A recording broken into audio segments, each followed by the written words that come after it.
CBI ने संदीप घोष और वहां के इंचार्ज एसएचओ को गिरफ्तार कर लिया है।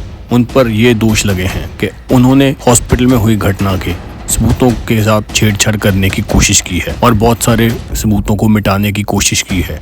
इसी को लेकर सीबीआई ने इन दोनों को पकड़कर जेल में डाल दिया है। वहां उस एरिया के संबंधित एसएचओ अभिजीत मंडल को भी गिरफ्तार कर लिया गया है।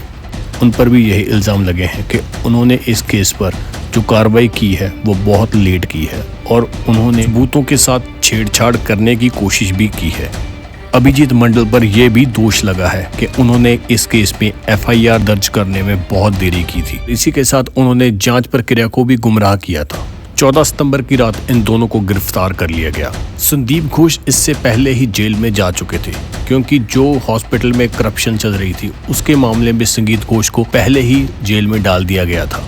और इसके साथ ही सीबीआई ने संदीप घोष की सिक्योरिटी में काम करते अफसर अली खान को भी गिरफ्तार कर लिया है। तो जो वहां के मौके के इंचार्ज एसएचओ थे वो अपने काम के रिगार्डिंग कोई सही जानकारी नहीं दे सके, इसलिए उनको भी गिरफ्तार कर लिया गया था। अभिजीत मंडल को गिरफ्तार करने के बाद सीबीआई उसे मेडिकल टेस्ट करवाने के लिए हॉस्पिटल लेकर गई। सूत्रों के अनुसार इन दोनों का काम शक के घेरे में था, इसी कारण इन दोनों को गिरफ्तार कर लिया गया है।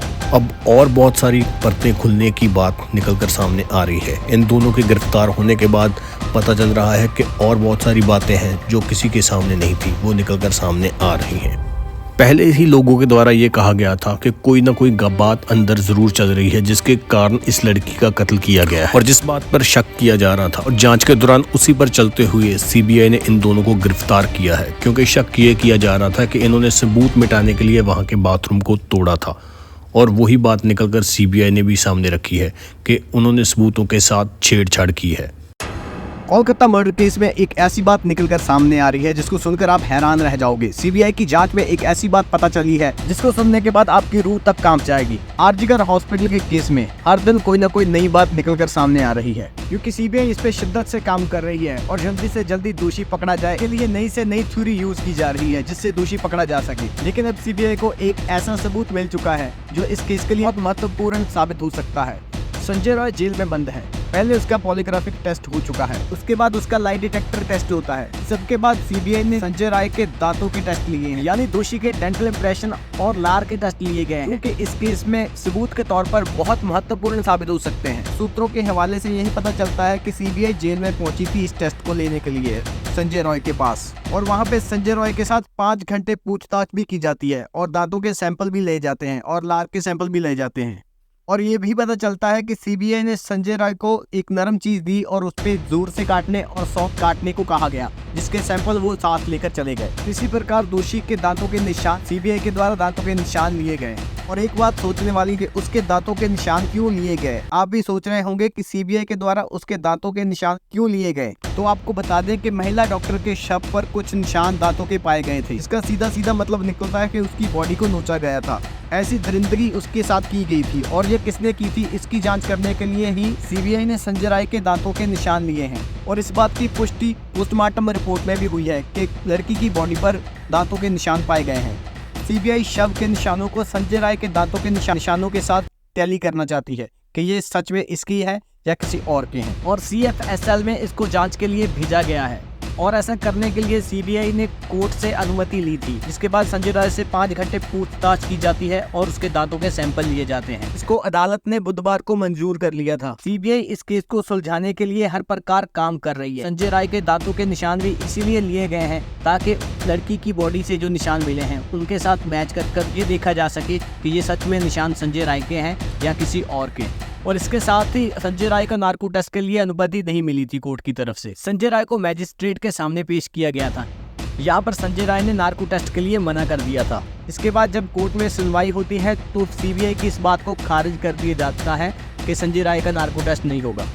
आरजी कॉलेज की इस घटना को हुए 1 मंथ से ज्यादा हो चुका है और 35 दिन के करीब हो चुके हैं जूनियर डॉक्टर को प्रोटेस्ट करते हुए। अभी तक सरकार और डॉक्टर्स के बीच कोई सहमति नहीं सामने आई। अब डॉक्टर्स ने राष्ट्रपति और प्रधानमंत्री को भी इस मामले में दखल देने के लिए एक लेटर भेजा है। इसमें उन्होंने ये भी लिखा है कि आपका दखल हमें चारों तरफ से अंधेरे में बंधे हुओं को रास्ता दिखाएगा। तक मेन दोषी कौन है इस बात पर सीबीआई भी नहीं पहुँच सकी। उम्मीद की जा सकती है कि इस केस के दोषी जल्दी से जल्दी पकड़े जाएं और उन्हें सख्त से सख्त सजा मिल सके। के साथ ही डॉक्टर बिटिया की आत्मा को शांति मिल सकती है। कोलकाता केस के बाद बंगाल का माहौल बिगड़ता जा रहा है। कोलकाता रेप कांड को हुए 1 मंथ हो चला है। सीबीआई इस केस को हैंडल कर रहे हैं, लेकिन फिर भी ममता बनर्जी और टीएमसी की दिक्कतें बढ़ती जा रही हैं। बंगाल में 2007 में एक प्रोटेस्ट हुआ था, जिसको सबसे बड़ा प्रोटेस्ट माना जा रहा था। वो प्रोटेस्ट नंदीग्राम प्रोटेस्ट था, लेकिन उसके बाद ये प्रोटेस्ट बड़ा प्रोटेस्ट माना जा रहा है। फर्क सिर्फ इतना है कि उस टाइम लेफ्ट फ्रंट सरकार पावर में थी और ममता बनर्जी उनके अगेंस्ट थे। लेकिन उसके 13 साल बाद ममता बनर्जी पर लोगों का गुस्सा इस प्रकार भड़क रहा है, उनको खुद को ये बात समझ नहीं आ रही कि वो किस प्रकार लोगों के भड़कते हुए गुस्से को शांत करें। अब बात आरजीकर कॉलेज की नहीं रह गई। अब लोगों का गुस्सा भड़क रहा है उस सिस्टम के खिलाफ जो लोगों के लिए जेन्युइन नहीं है। ये मुहिम पूरे करप्ट सिस्टम के खिलाफ शुरू हो चुकी है और ये ममता बनर्जी के कार्यकाल का शायद सबसे बुरा टाइम हो। आरजीकर मेडिकल कॉलेज की खबर आने के बाद सारा सिस्टम इस प्रकार हिलता है कि सरकार की सारी खामियां आगे आ जाती हैं और लोगों को मौका मिल जाता है उनके खिलाफ खड़ने का। आरजीकर के प्रिंसिपल के टीएमसी के साथ लिंक इसमें और वृद्धि कर देती है। लोगों का सरकार के खिलाफ होना कहीं ना कहीं जायज भी लग रहा है, क्योंकि इस केस को हुए 1 मंथ हो चुका है। यानी कि आरजीकर हॉस्पिटल में हुई वारदात को हुए 1 मंथ हो चुका है, लेकिन अभी भी सरकार और पुलिस किसी मेन सिट्टे पर नहीं पहुंच सकी। हालांकि सीबीआई इस पर काम कर रही है, मगर फिर वो बात कौन सी है जिसकी वजह से लोगों का ममता बनर्जी सरकार से विश्वास उठ रहा है। और एक बात और कि जूनियर डॉक्टर्स की कौन सी मांग है जो सरकार नहीं मान रही, और क्या ऑपोजिशन इस बात का फायदा उठा रहे हैं, और क्या बात है कि सीबीआई इस पे बहुत स्लो काम कर रही है। क्या आरजी कॉलेज का प्रोटेस्ट ममता बनर्जी के खिलाफ उस प्रकार ही जाएगा जैसे दिल्ली में निर्भया प्रोटेस्ट के बाद शीला दीक्षित का हुआ था? बातों को जानना बहुत जरूरी है। जूनियर डॉक्टर्स ने जो अपना प्रोटेस्ट शुरू किया था, कोर्ट का ऑर्डर आता है कि 5 बजे तक आप ड्यूटी पर हाजिर हो जाओ, नहीं तो स्टेट गवर्नमेंट की तरफ से आप पर एक्शन लिया जा सकता है। और इस बात पर वहां के वकील ने ये हवाला दिया था कि हॉस्पिटल के मरीजों को देखते हुए ये फैसला लिया गया, और ये भी कहा गया था कि 23 मरीजों की डेथ इस वजह से हुई है कि उनको प्रॉपर इलाज नहीं मिला। इस वजह से डॉक्टर्स को अपना प्रोटेस्ट छोड़कर अपनी ड्यूटी पर दोबारा आ जाना चाहिए ताकि मरीजों को कोई प्रॉब्लम ना आ सके। मगर इतना होते हुए भी वहां के डॉक्टर्स ने अपना प्रोटेस्ट जारी रखा और उन्होंने सरकार से मिलने के लिए भी मना कर दिया, और उन्होंने गवर्नमेंट से बात करने के लिए इसीलिए मना किया क्योंकि उन्होंने कहा कि जो गवर्नमेंट की तरफ से इन्विटेशन आया था उसकी लैंग्वेज अच्छी नहीं थी। और जूनियर डॉक्टर्स ने अपनी एक बात क्लियर कर दी है कि उनका जो प्रोटेस्ट है, Kolkata police commissioner, health secretary, director of health service and director of medical education, ये लोग जब तक इस्तीफा नहीं देते तब तक ये प्रोटेस्ट बंद नहीं होगा। मगर इसके ऑपोजिट बंगाल सरकार का कहना है कि वो तो सारे काम कर रही है। उन्होंने तो ये केस सीबीआई को भी दे दिया है और उन्होंने एंटी रेप बिल भी इंट्रोड्यूस किया है। इसके अलावा उन्होंने डॉक्टर्स की सेफ्टी के लिए भी बहुत सारे कदम उठा लिए हैं। जूनियर डॉक्टर्स के साथ बातचीत करने के लिए भी प्रयास किए जा रहे हैं, और इसी प्रकार सरकार तो अपनी तरफ से सारे काम कर रही है, और फिर भी 23 लोगों की जानें जा चुकी हैं हॉस्पिटल में। इसका कारण है कि उनका प्रॉपर तरीके से इलाज नहीं हो सका, क्योंकि डॉक्टर्स ने जो प्रोटेस्ट किया है उनकी वजह से ये सारा कुछ हुआ है। इतना कुछ होने के बाद आरजीकर कॉलेज ने बहुत सारे डॉक्टर्स को नोटिस भेज दिया है कि उनको इंक्वायरी कमेटी के सामने पेश होना पड़ेगा। कईयों को तो कैंपस से बर्खास्त कर दिया गया है, वो कॉलेज की कोई भी एक्टिविटी में शामिल नहीं हो सकते। डॉक्टर्स के साथ अगर इतना कुछ होता है तो वो प्रोटेस्ट पर ना जाए तो और क्या कर सकते हैं। के चलते हुए Delhi based federation of residents association of India ने ये संकेत दिए हैं कि वो इस एजुटेशन के सेकंड फेज के बारे में सोच रहे हैं। ममता बनर्जी पर एक और इल्जाम ये लगा है कि उन्होंने सुप्रीम कोर्ट को हॉस्पिटल्स में हुई डेथ्स का गलत आंकड़ा बताया है ताकि सुप्रीम कोर्ट को भी गुमराह किया जा सके। और साथ ही में Indian medical association of West Bengal का भी यही कहना है कि सुप्रीम कोर्ट का रवैया भी थोड़ा गलत है इसमें, कि आप जूनियर डॉक्टर को फोर्सफुली बुला रहे हो ड्यूटी पर, कि कोलकाता केस में अभी तक जस्टिस भी नहीं मिला। साथ ही उनका ये भी कहना है कि सीबीआई बहुत स्लोली काम कर रही है इस केस पर, और जूनियर डॉक्टर भी इस बात का ख्याल रख रहे हैं कि इस केस में पॉलिटिक्स ना आए। और कई जगह पर यह भी देखा गया है कि जब प्रोटेस्ट में नेतागण आए हैं तो उनको भगा दिया गया है वहां से। कोशिश की जा रही है कि इस केस में पॉलिटिक्स ना आ जाए, मगर इस बात का कहीं ना कहीं ओपोजिशन पार्टियों को फायदा तो हो रहा है। अभी तक प्रोटेस्ट चल रहा था शांतिपूर्वक, मगर यहाँ पर एंट्री होती है एक नई सोसाइटी की, पश्चिम बंगाल छात्र समाज, जिनका कोई बैकग्राउंड कोई रजिस्ट्रेशन नहीं है। लेकिन 27 अगस्त को वो रैली निकालते हैं जिसमें हजारों लोग शामिल होते हैं। उन्होंने कहा कि इस केस के जो भी दोषी हैं उनका ममता बनर्जी बचाव कर रही हैं और इसलिए ममता बनर्जी को सबसे पहले इस्तीफा देना चाहिए और इस्तीफे की मांग लेकर वो सड़कों पर उतरे। और इसी से पहले सारा माहौल शांतिपूर्वक चल रहा था, मगर इसके बाद जो खून खराबा देखने को मिलता है। और जूनियर डॉक्टर को इस बात का पता लग गया था कि जो पश्चिम बंगाल छात्र समाज आया है उनमें से कुछ मेंबर जो है वो आरएसएस के मेंबर है, इसलिए उनसे दूरी बनाकर रखा जाए इस केस में। और इस बात के बारे में पता लगने के बाद ममता बनर्जी का भी यही कहना है कि इस केस में अब पॉलिटिक्स ऐड हो रही है जिस कारण ये सारा कुछ हो रहा है। ममता बनर्जी का यही कहना है कि ये धीरे धीरे खुद ही शांत हो जाएगा और इसलिए ममता बनर्जी अगर अपनी ओपोजिशन पार्टी के बारे में कुछ भी बोलती है तो लोगों को इसका कोई फर्क नहीं पड़ता। यह मामला सॉर्ट आउट हो सकता था अगर उस टाइम जब ये केस हुआ था तब ममता बनर्जी डॉक्टर्स के साथ बैठकर सारा मामला ठंडा कर देती, मगर अब ये मामला गर्मा गया है और इसको शांत कैसे करना है ये किसी को समझ नहीं आ रहा और इसका रिजल्ट क्या होगा ये आगे देखने के बाद ही पता चलेगा। और इसी के बीच जवाहर सीरीकर जो राज्यसभा मेंबर है वो इस्तीफा दे देते हैं अपने पद से और उनका कहना ये है कि पार्टी में प्रॉपर तरीके से जो करप्शन के खिलाफ काम नहीं किया जा रहा है, जो भ्रष्ट लोग हैं उनको ऊंचे पद दिए जा रहे हैं।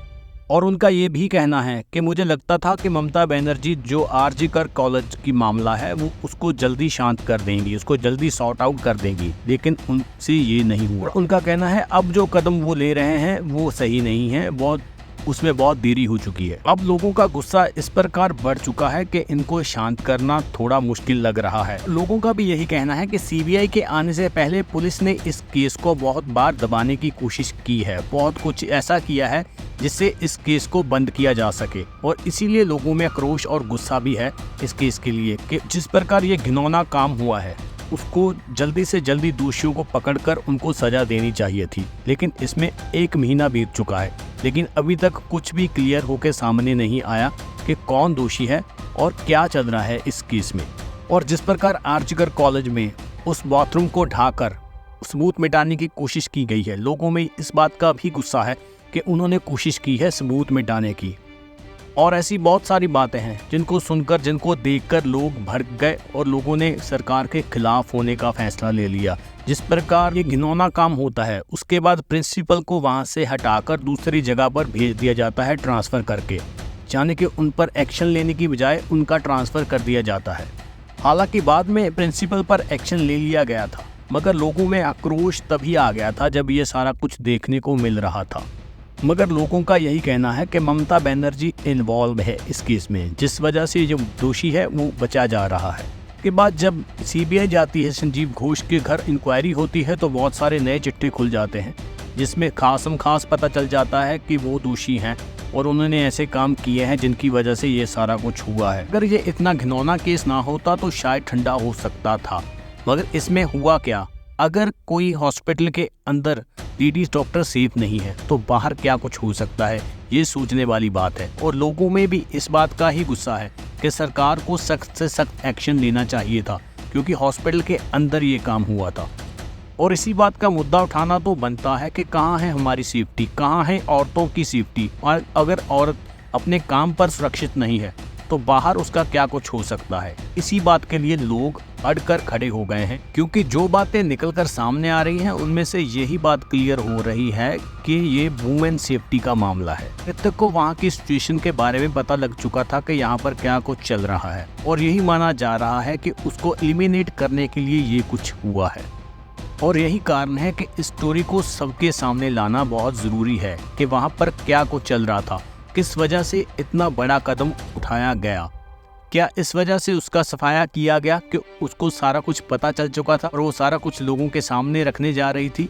वो बात क्या है जिस वजह से ये कुछ किया गया उस बच्ची के साथ? और असल कहानी क्या है, लोग यही जानना चाहते हैं कि असल में कहानी क्या है, वहाँ पर क्या चल रहा था जिस वजह से लड़की के साथ इतना बड़ा कदम उठाया गया, उस बच्ची के साथ दरिंदों ने इतना बुरा काम किया।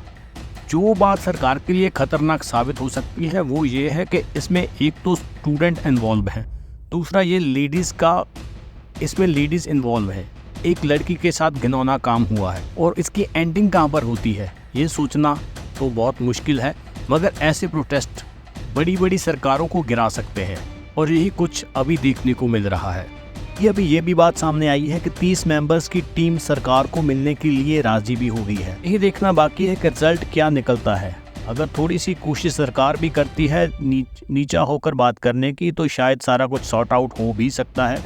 मगर अगर सरकार का रवैया वही रहा, उंगली दिखाने वाला, तो शायद मामला भटक सकता है। और यही देखना बाकी है कि आगे आने वाले टाइम में क्या कुछ सामने आ सकता है। और इसी का दूसरा एंगल, सीबीआई को लोग कह रहे हैं कि वो जल्दी रिजल्ट नहीं दिखा रही, तो सीबीआई का भी यही कहना है कि बहुत सारे सबूत मिटा दिए गए हैं।